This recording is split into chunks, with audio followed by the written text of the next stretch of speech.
তো বন্ধু, আজকে আপনাদেরকে আমি একটা খুব দুঃখজনক একটা ঘটনা শোনাবো।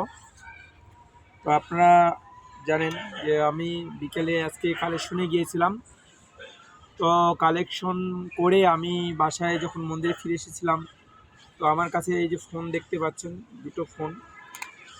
তো আমার এই ফোনটা একসময় হচ্ছে কখন আমার অজান্তে অটোতে পড়ে গেছে আমি জানি না। তো অ্যাকচুয়ালি আমি মন্দিরে এসে অনেকক্ষণ কাজ করছিলাম, প্রায় আধা ঘন্টা হবে।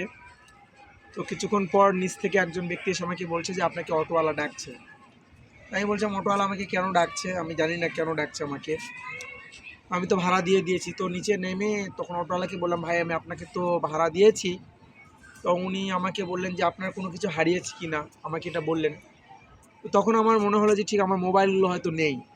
তো আমাকে একটু কষ্ট লাগলো। তো তখন উনি একটু আমাকে বললেন যে আপনার কিছু হারিয়েছে কি না। তো আমি ঠিকই আমার মনে হয়েছে যে আমার মোবাইল নেই। তখন ওনাকে বললাম যে হয়তো আমার মোবাইল। তখন উনি আমার মোবাইল দুটো বের করে আমাকে দেখালেন যে এই মোবাইলগুলো আপনার কি না। তো আমি তখন বললাম যে হ্যাঁ, এটা আমারই মোবাইল। তো পরে মোবাইলগুলো উনি আমাকে দিয়ে দিলেন। তো আমি তাকে বিশেষ কৃতজ্ঞতা প্রকাশ করতে পারি নাই, কারণ ওইরকম সিচুয়েশন ছিল না।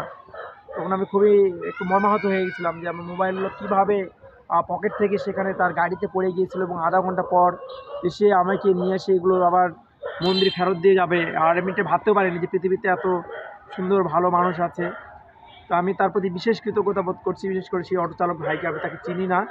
তো তিনি এই মোবাইলগুলো ফির আধা ঘন্টা পর ফির ব্যাক করে এসে সেই মোবাইলগুলো তিনি আমাকে দিয়ে গিয়েছিলেন, যে মোবাইলগুলো তিনি তার অটোতে পেয়েছিলেন। তো আমি এই জন্য তার কাছে বিশেষ প্রার্থনা করব তার জন্য, যে তিনি মোবাইলগুলো আমাকে দিয়ে, কারণ বর্তমান যুগে মোবাইল খুব একটা গুরুত্বপূর্ণ বিষয়। কারণ সেখানে বিভিন্ন নাম্বার থাকে, বিভিন্ন প্রাইভেসি বিষয় থাকে। তো আপনাদের সবাইকে বলবো আপনারা সবাই সতর্ক থাকবেন, যাতে মোবাইল না হারিয়ে যায় আমার মতো। আমার মোবাইল হারিয়ে গিয়েছিল, তো ভগবানের আশীর্বাদে আমি মোবাইলটা ফেরত পেয়েছি। এবং সেই অটো চালক ভাইকে আমার ধন্যবাদ জানাচ্ছি যে সে আধা ঘন্টা পর ফিরে এসে একটা অপরিচিত লোক এইভাবে আমাকে মোবাইলটা দিয়ে গিয়েছে। এটা খুব তাকে ধন্যবাদ দিচ্ছি। কিন্তু আসলে তার প্রতি আমার বিশেষ যে কৃতজ্ঞতা বোধটা আমার করার সেই সুযোগটা হয় নাই, কারণ সেই পরিস্থিতিতে আমি ছিলাম না।